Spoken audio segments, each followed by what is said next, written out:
চোখ মেললেই দেয়াল জুড়ে নানা রঙের আর মন কাড়া বাক্যের দেয়ালচিত্র, গ্রাফিতি। চলতি পথের পথিকরা থমকে গিয়ে কখনো কখনো পড়ছেন যা। কোটা সংস্কার আন্দোলন ও একদফা দাবিকে কেন্দ্র করে আঁকা মুগ্ধর পানি লাগবে আবু সাঈদের বুক চিতিয়ে দাঁড়িয়ে থাকা ছবিগুলো স্থান পেয়েছে দেয়ালে দেয়ালে। আছে অনুপ্রেরণাদায়ক নানা বাক্য।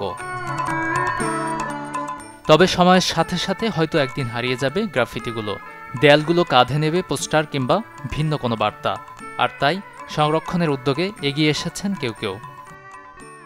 স্টুডেন্টরা যখন ডিজাইনগুলো ওয়ালে পেইন্ট করা শুরু করে তৎকালীন সময় অনেকেই পেইন্টগুলো রিমুভ করার জন্য কাজ শুরু করে দেয়। তো তখন আমাদের মাথায় এই আইডিয়াগুলো আসার পরে আমরা একটা অ্যাপ্লিকেশন তৈরি করি, যেটা আর্টলিট। এখানে সবাই দেশের বিভিন্ন প্রান্ত থেকে তারা আপলোড করতে পারবে তাদের ডিজাইনগুলো। শুধু যে তারা নিজেরাই আপলোড করতে পারবে এরকমই নয়, একজনের ছবি আরেকজন আপলোড করে দিতে পারবে। ইভেন এগুলো যখন তারা আপলোড করবে সেটার এগেনস্টে আমরা ভোটিং প্রসেস রেখেছি, যে এখানে যার ছবিটা সবচেয়ে বেশি সুন্দর বা সবচেয়ে বেশি পপুলারিটি পাবে সেটার এগেনস্টে আমরা একটা কম্পিটিশন অর্গানাইজ করেছি। এই কম্পিটিশনে যিনি পাবে বা যিনি জিতবেন উনি 1 লাখ টাকা প্রাইজ মানি পাবেন।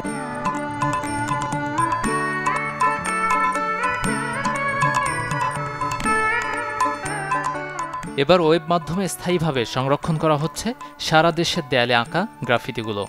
artlit.com.bd-তে হচ্ছে নতুন এই দেয়াল। চাইলে যে কেউ যুক্ত হতে পারছেন এই উদ্যোগে। ওয়েবে গ্রাফিতি জমা দিয়ে পেতে পারেন পুরস্কার জেতার সুযোগও। আঁকা যাবে আর্টিফিশিয়াল ইন্টেলিজেন্সের মাধ্যমেও।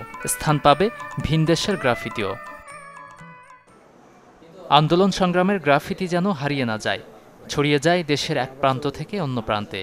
সেজন্য বাছাই করা গ্রাফিতিগুলো প্রশিক্ষিত আর্টিস্ট দিয়ে আঁকার পরিকল্পনা আছে আর্টলিটের উদ্যোক্তাদের। জন্য যে আমরা সারা বাংলাদেশ জুড়ে 64টি জেলায় কিছু ওয়াল সিলেক্ট করেছি।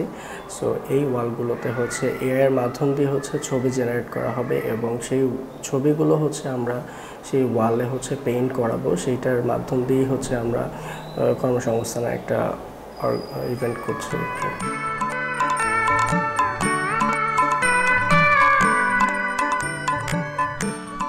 গাজী আনিস, চ্যানেল 24, ঢাকা।